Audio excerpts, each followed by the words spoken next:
Troisième et dernière partie de l'Africa Newsroom. Nous sommes toujours en compagnie de notre invité Aboubacar Fofana et de nos éditorialistes Djemal Taleb et Gratien Rukindi-Kiza.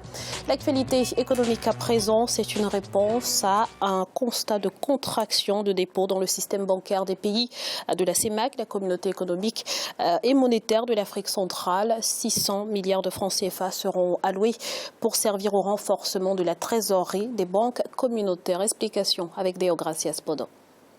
Après analyse de l'évolution récente de la liquidité du système bancaire au sein de la communauté économique des États d'Afrique centrale, la BEAC, l'institution financière régionale, a décidé de baisser de 50% les coefficients des réserves obligatoires. Principale raison, les banques de la sous-région seraient confrontées à une contraction des liquidités qui oblige l'institution à revoir ses politiques monétaires. Ce qui se passe, c'est que généralement, quand la Banque centrale abaisse ses taux directeurs, nous ne voyons pas la répercussion de ces taux directeurs sur les crédits octroyés à l'économie. Donc aujourd'hui, la solution qui est en train d'être recherchée, c'est comment équilibrer ces économies à partir de la crise liée au pétrole. Ce qui est prévu par la Banque centrale permettrait de redynamiser la liquidité des banques et de financer au final les entreprises qui en ont besoin pour pouvoir relancer l'économie des pays de la zone. Après l'abaissement de son taux directeur en juillet 2015, la BEAC a donc décidé d'utiliser cet autre mécanisme pour stimuler les économies de la communauté économique et monétaire de l'Afrique centrale. Elle décaisse ainsi près de 600 milliards de francs CFA au profit des banques de la sous-région. Ces dernières auront pour mission de financer l'économie et booster davantage la croissance. Selon les prévisions, le taux de croissance de la région se situerait autour de 2% pour le compte de 2016. Quand les banques ont plus de liquidités, elles arbitrent finalement entre les risques qu'elles ont en finançant les entreprises par rapport aux risques qu'elles ont en achetant des titres sur le marché financier. Donc je pense qu'au-delà des mesures qui sont prises par la Banque centrale, les gouvernements doivent jouer leur partition, de sorte à ce que la liquidité qui a été regagnée sur la base de la diminution des réserves obligatoires soit vraiment dirigée vers les entreprises. Entre les banques, le secteur privé et aussi le gouvernement, il faudrait créer les canaux de transmission de cette surliquidité qui doivent être mis à la disposition du secteur productif. Après un ralentissement de la croissance à 1,6% en 2013 et un bond à 4,4% en 2014, les perspectives économiques semblent inquiétantes, mais les experts veulent rester optimistes. La CEMAC regroupe 6 pays, notamment le Cameroun, le Congo, le Gabon, la Guinée équatoriale, le Tchad et la République centrafricaine. Gratien, qu'est-ce qui peut expliquer la baisse de liquidité dans les trésoreries de la CEMAC à tel point que la BEAC doit intervenir? Oui, ce qui peut expliquer, c'est en général au niveau de ces économies, il y a les banques qui ont financé les banques centrales et en même temps, ce sont des économies qui, quand on regarde certains pays, des économies qui ne marchent pas très bien, ce n'est pas comme l'Afrique de l'Ouest. Ce qui fait que quand on prête de l'argent, un banquier prête de l'argent, souvent, il ne récupère pas l'argent, surtout que les banquiers vont prêter même aux États et les mêmes États qui ne vont pas rembourser, disons dans les délais, il y a un problème de liquidité de ces banques, ce qui fait que la mesure qui a été prise, en fait, ce n'est pas de l'argent qu'on a. Les banques n'ont pas été renflouées par de l'argent qui vient de l'extérieur. C'est seulement qu'ils ont baissé les liquidités, disons le pourcentage, le coefficient exigé quand on prête, par exemple, 100 000, qu'on doit garder environ 20 000 dans les caisses de la banque. Donc, ce qui fait que si on baisse, ça peut poser aussi un problème, c'est un couteau à double tranchant, ça peut poser un problème pour ces banques d'avoir, la garantie financière par rapport à ce qu'ils ont prêté et surtout par rapport aux déposants. Alors, selon les prévisions, le taux de croissance de la région se situera autour de 2% pour le compte de l'année 2016. Monsieur Fofana, que doivent faire les économies d'Afrique centrale finalement pour sortir de cette morosité qui a été en quelque sorte créée par la chute des cours du pétrole? La diversification. Vous savez, le problème qu'il y a en Afrique centrale, c'est que c'est des économies qui, pour la plupart, sont des monoproductrices de biens. Je prends le cas de l'Angola, par exemple, qui connaît des difficultés et qui fait même appel au FMI. C'est parce qu'on a tout basé sur le pétrole qui rapporte 90% des réserves de change et qui participe pour 75% à la fiscalité directe dans le pays. Et depuis 2002, le prix du pétrole était à $100 il n'y a pas si longtemps. Et aujourd'hui, on se retrouve à $39. Donc forcément, il y a une baisse des recettes. Et comme on a tout misé sur le pétrole et qu'on n'a pas pensé en temps et en heure à la diversification, voilà ce qui se produit. Aujourd'hui, le pays est acculé, il manque de liquidité et voilà. Alors que ces pays ont besoin de relancer les grands travaux pour participer au développement de leur économie. C'est ça. Le principal problème, le problème de fond, c'est qu'il n'y a pas de prévoyance, je dirais même de prévision dans la gouvernance économique. On ne peut pas éternellement se dire que le pétrole restera au prix élevé qu'il avait à $100 et ne pas prévoir de se reconvertir dans d'autres activités économiques. Djemal, la diversification de l'économie, c'est plus que jamais une urgence. Non, ce que vous dites là est valable sans doute pour les pays d'Afrique centrale, c'est valable pour tous les autres. C'est-à-dire que la diversification de l'économie est une nécessité pour tout le monde. Mais au-delà de la diversification de l'économie, prenons un problème simple. La Côte d'Ivoire est le premier producteur de cacao. C'est le pays qui ne transforme pas ces cacao. C'est valable pour le bois en Afrique centrale, c'est valable pour tous les autres. Mais la difficulté aujourd'hui du problème de la CEMAC est liée à la chute des prix des matières premières, pétrole, bois, fer. Et comme ils n'ont pas une grande maîtrise de leur économie, ni de leurs dépôts, ni de leur politique financière, donc la marge de manœuvre devient très limitée. C'est-à-dire que là où on est capable de recourir à l'inflation dans certains pays, eux ne peuvent pas.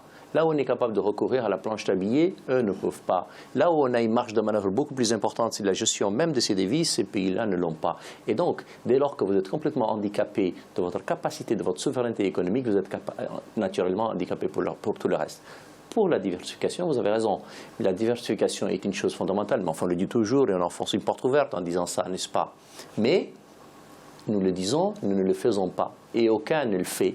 Aucun autre pays ne le fait parce que c'est des pays qui vivent sur des rentes. Et à partir du moment où un État est un État rentier, est un État fatigué tellement, où la rente, quand elle baisse, les difficultés sont beaucoup trop importantes. Cela dit, l'explication de la matière première n'explique pas tout et j'en aurais fini. Regardez le Nigeria. Le taux de croissance est de combien? Il n'a pas diminué de 50%. Pourtant, le pétrole est passé de $100 à $50. Regardez le Gabon, la croissance n'a pas été divisée par 2. Pourtant, le prix du pétrole a été divisé par 2. Donc, l'explication de la matière première à elle-même ne suffit pas. Je vous rejoins, c'est la prévoyance. Et en effet, de ce point de vue-là, c'est un gros problème pour le continent africain.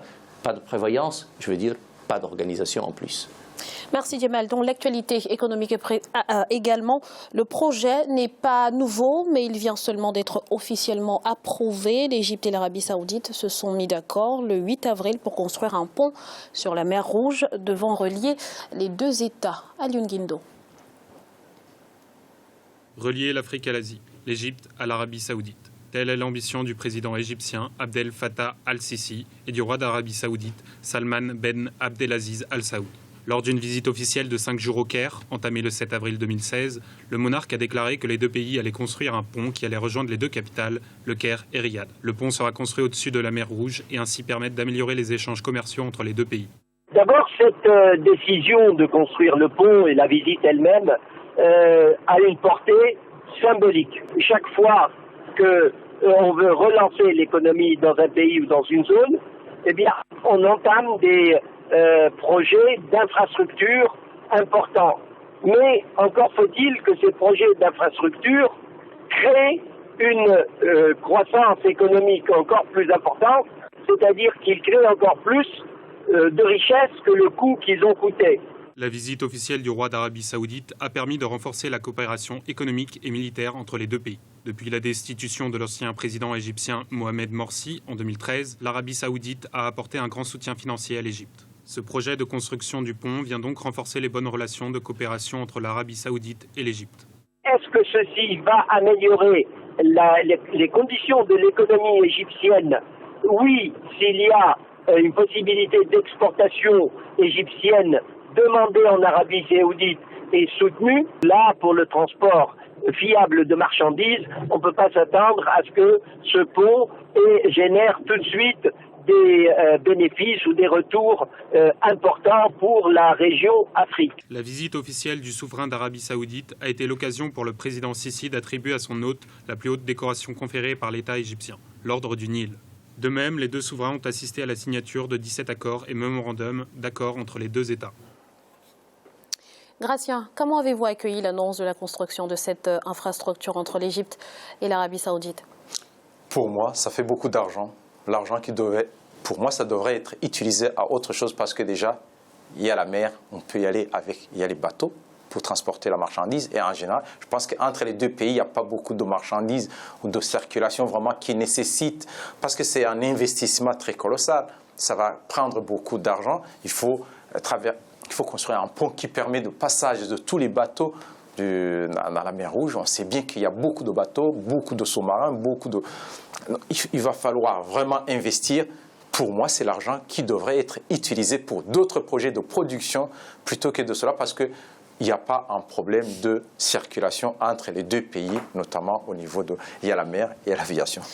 Djemal, vous êtes d'accord, ce projet ne devrait pas être une priorité pour l'Égypte? Je suis persuadé que c'est une priorité fondamentale. Je ne suis absolument pas d'accord avec Gratien, pourtant on est souvent d'accord. Non, le problème pour moi se pose sur d'autres choses. Un, ça marque la dépendance ou l'interdépendance réelle entre l'Égypte et l'Arabie Saoudite. Deuxièmement, ça consacre une relation de plus en plus encore forte entre les deux pays.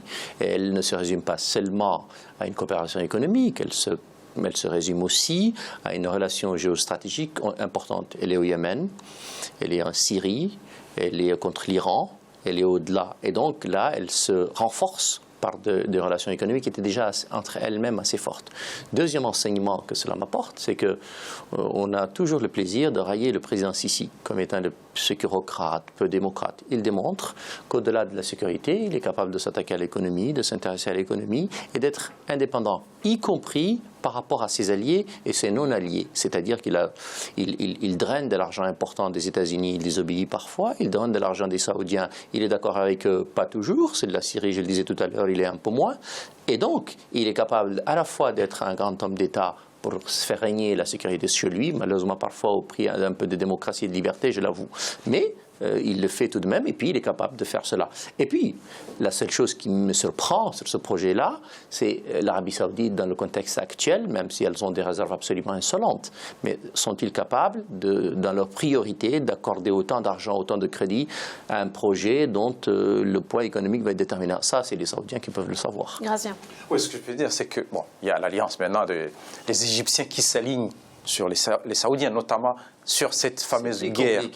Sur cette fameuse guerre contre au Yémen, et vraiment qui n'est pas une guerre où il devait y avoir une coalition, notamment les Égyptiens. Il ne devait pas y avoir une coalition contre au Yémen. C'est une guerre qui ne se justifie pas. C'est une guerre où pratiquement l'Arabie Saoudite est d'ailleurs en train de perdre. On n'est pas capable de faire un débat ici, c'est l'opportunité de la guerre au Yémen. On va rester sur ce qui nous intéresse. Donc, ce qui fait que finalement, ce projet en soi, bon, ça peut être dans la continuité de cette alliance, mais pour moi, je reste convaincu que l'Arabie Saoudite et l'Égypte auraient dû, par exemple, construire une centrale ou une usine pour construire les éoliennes ou l'énergie solaire pour l'Afrique, disons, au lieu d'aller acheter en Chine, plutôt que de construire un pont qui va prendre beaucoup de moyens, l'argent qui devait être utilisé à la production et pour lutter contre le chômage en Égypte. Le pont, je pense que ça sera des grandes sociétés qui vont construire le pont. Ce ne sont pas des Égyptiens qui vont avoir beaucoup de travail. Pour vous, l'Égypte a d'autres priorités. À 35 milliards de francs CFA, c'est notre chiffre du jour et il correspond aux recettes douanières enregistrées en 2015 en Centrafrique, soit à 7 milliards de plus que les attentes du gouvernement. Monsieur Fofana, c'est une bonne nouvelle pour la Centrafrique. Oui, cette somme correspond à quelle période? 2015. 2015. Bon, on ne peut pas mettre toute cette somme au crédit du nouveau président. Ni même rien du tout. Cette somme. C'est une bonne nouvelle. Voilà. Surtout pour un pays comme la Centrafrique, éprouvé par bien d'autres désavantages. Oui, c'est une bonne nouvelle. Pour revenir au sujet précédent, je dirais que c'est un projet certes pharaonique, ce pont entre l'Égypte et l'Arabie Saoudite, et ça permettra, je suis pour, et ça permettra forcément d'employer de la main-d'œuvre locale. Et ça, n'oubliez pas que l'Égypte est entourée d'autres pays de la région qui peuvent profiter de la même occasion pour commercer avec l'Arabie Saoudite. Ne vous en faites pas, ils ont assez de réserves, matelas de devises qui dorment, et c'est une bonne chose. Pour revenir à la Centrafrique, les recettes de douane se font depuis 2013, Djemal, sur un tiers du territoire national. En raison des conflits qu'a connus la Centrafrique, la sécurité sur l'étendue du territoire, là encore, apparaît comme une urgence. Je suis absolument stupéfait. Je ne pouvais pas imaginer que dans un pays dont le gouvernement central contrôle à peine Bangui, un peu plus, est capable d'avoir des recettes douanières aussi importantes. On peut voir, la Centrafrique est un pays absolument de génie et qui est capable de faire des miracles, y compris là où on ne les attendait pas. Mais les miracles, hélas, ils vont même dans le mauvais sens. Ils font la guerre là où on ne les attend pas, ils font la paix là où on les attend, et ils sont capables de faire des recettes douanières là où c'est inimaginable. Comme quoi, ils sont capables de développer encore plus que ça. Bravo. Gratien, la connexion de douane centrafricaine à celle de la sous-région, est-ce que ça peut aider justement à améliorer les performances dans ce secteur ? Oui, bien sûr, parce que les douanes fonctionnent en principe quand chaque pays s'isole. Il a du mal, disons, à avoir ses rentrées douanières. Mais cette connexion permet aussi ça dépend des accords qui sont entre ces pays. Par exemple, si il y a des échanges, on sait bien que c'est dans une zone d'échange. Ça peut améliorer aussi la façon de collecter les fonds, la façon de collecter ou de lutter contre les fraudes. Il y a beaucoup à apprendre, notamment de certains pays de la sous-région, je m'imagine. Notamment sur la valeur des biens aussi. Oui, la valorisation aussi et la façon de faire, parce que même si certains peuvent se plaindre, disons, de la façon de faire, mais justement là, aujourd'hui, en Centrafrique, les gens se plaignent qu'il y a trop de contrôle pour qu'il y ait, disons, ces droits de douane. Donc, ça pourrait être une leçon, éventuellement, avec l'informatique. Merci, Gratien. C'est à présent la fin de cette émission. Celle de ce mardi sera consacrée aux défis énergétiques en Guinée. Monsieur Aboubacar Fofana, merci d'avoir été avec nous. Je rappelle que vous êtes économiste guinéen. Djemal, merci à vous d'avoir été avec nous. Merci, Graziella, et puis bonsoir à tous ceux qui nous regardent. Et merci, Gratien. Merci, Graziella. Bonsoir à tous. Merci à vous également, chers téléspectateurs, de nous avoir suivis. À très bientôt dans l'Africa Newsroom sur Africa 24.